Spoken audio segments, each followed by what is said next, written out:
Bismillahirrahmanirrahim. Assalamualaikum warahmatullahi wabarakatuh. Jumpa lagi dengan channel Erik Arsada. Kemarin kita sudah membahas tentang bagaimana cara login di canva.com. Sekarang kita akan bahas tentang apa aplikasi Canva itu, bagaimana sejarah Canva itu terwujud, siapa pendirinya. Oke teman-teman, ikuti video ini sampai akhir, jangan di skip. Pertama, apa Canva itu? Kita buka dulu browsernya, klik pada browser. Di sini saya sudah siapkan materinya. Canva adalah platform desain grafis online yang memungkinkan siapa saja, bahkan tanpa pengalaman desain, untuk membuat berbagai macam desain visual seperti poster, presentasi, konten media sosial, dan banyak lagi. Canva menyediakan ribuan template siap pakai yang dapat disesuaikan serta berbagai elemen desain seperti foto, font, dan grafisnya juga banyak sekali ya. Kemudian lebih detailnya seperti ini teman-teman. Canva adalah platform desain online. Pembuatannya untuk membuat desain visual. Visual artinya dapat menggunakan Canva berbagai macam desain visual seperti poster, brosur, presentasi, dan seterusnya. Tadi sudah saya sebutkan. Template siap pakai, langsung bisa kita pakai ya. Kita edit sesuai dengan kebutuhan kita. Selanjutnya elemen desainnya, Canva menyediakan berbagai macam elemen desain seperti foto, font, ikon grafis, dan video yang dapat digunakan untuk mercantik desain Anda. Canva sendiri itu ada kalanya untuk edit video dan juga edit gambar, bisa ya. Mudah digunakan, Canva itu mudah digunakan ya, mudah sekali digunakan. Canva dirancang dengan antarmuka yang sederhana dan mudah digunakan sehingga siapa saja, bahkan orang yang belum memiliki pengalaman desain, dia bisa menggunakan Canva. Ada versi gratis dan berbayar. Bisa juga digunakan untuk berkolaborasi dengan tim. Kemudian kegunaan Canva adalah untuk membuat konten media sosial. Ini adalah kegunaannya. Tadi detail Canva itu apa? Membuat presentasi, membuat materi pembelajaran, membuat desain untuk bisnis, membuat desain untuk acara, macamnya banyak sekali ya. Desainnya itu lengkap guys, bahkan itu sudah aplikasi internasional dan masuk di Indonesia itu kurang lebih, ini saya tunjukkan. Canva startup penyedia layanan platform desain online berasal dari Australia. Pada tanggal masuk Indonesia itu pada tanggal 14 Juni. Jadi 14 Juni itu masuk di Indonesia, telah meresmikan meluncurkan proyeknya di Indonesia. Kemudian secara keseluruhan Canva adalah alat desain yang sangat berguna bagi siapa saja yang ingin membuat desain visual dengan mudah dan cepat. Sangat mudah dan sangat cepat ya, karena tinggal drag and drop.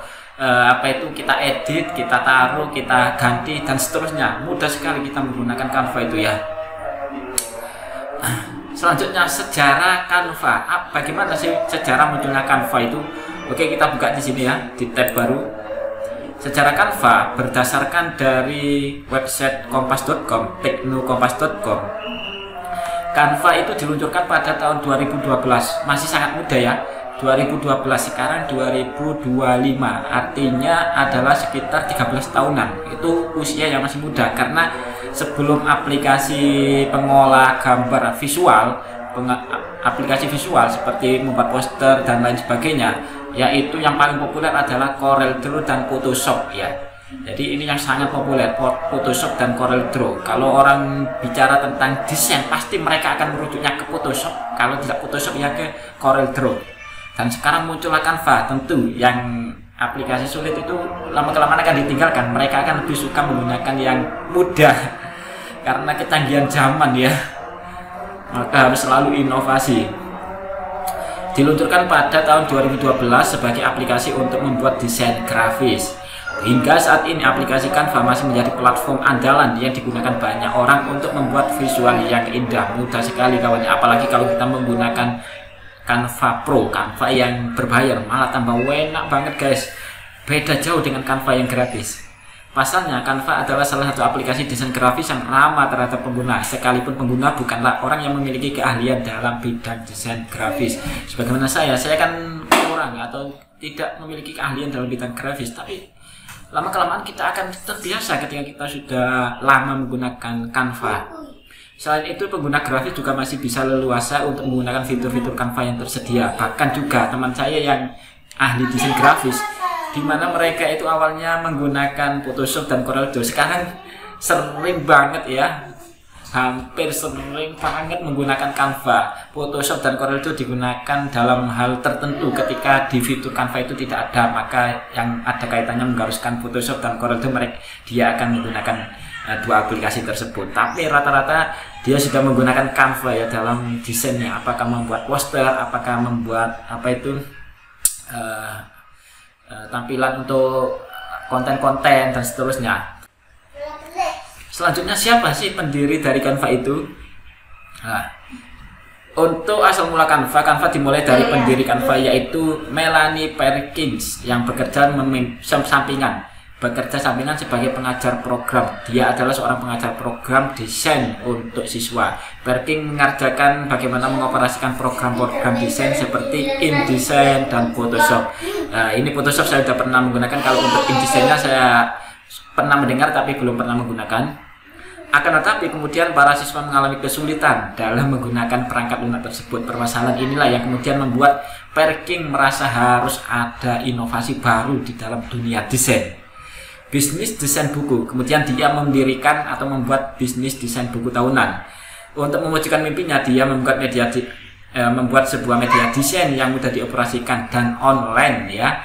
Tentunya ini online. Perkins bersama rekannya yakni Obrecht mulai mewujudkan ide-ide mereka. Keduanya kemudian menguji ide-ide yang telah dikembangkan dengan membuat bisnis desain buku tahunan sekolah online. Jadi dia itu membuat sebuah website tentang desain buku tahunan sekolah online.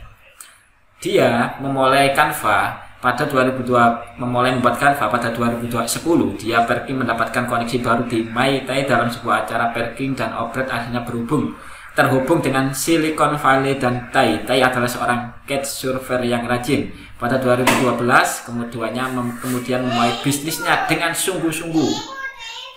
Mereka membangun tim untuk membuat Canva ini. Kemudian nama Canva sebelumnya adalah, bentar ya, ini saya lanjutkan aja biar tidak ruwet. Pada tahun berikutnya situs tersebut ditayangkan sehingga pelanggan sudah bisa membuat berbagai desain online secara gratis.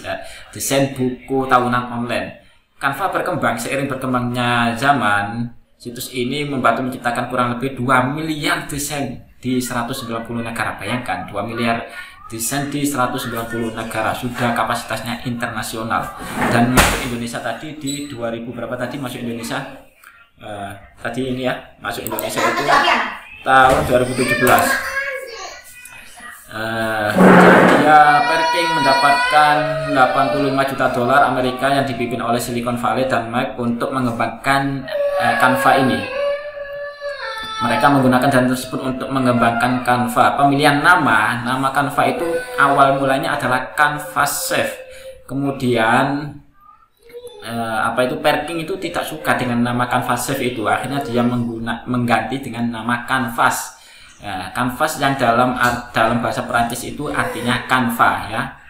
Kolaborasi Canva dengan pengguna. Ini adalah sejarah Canva dan pengertian dari aplikasi Canva. Canva itu untuk apa dan seterusnya. Saya rasa video ini kita akhiri ya. Semoga bermanfaat. Terakhir jangan lupa like, comment, share video ini, subscribe channel ini. Sampai jumpa pada video dan tutorial berikutnya. Wassalamualaikum warahmatullahi wabarakatuh. Salam.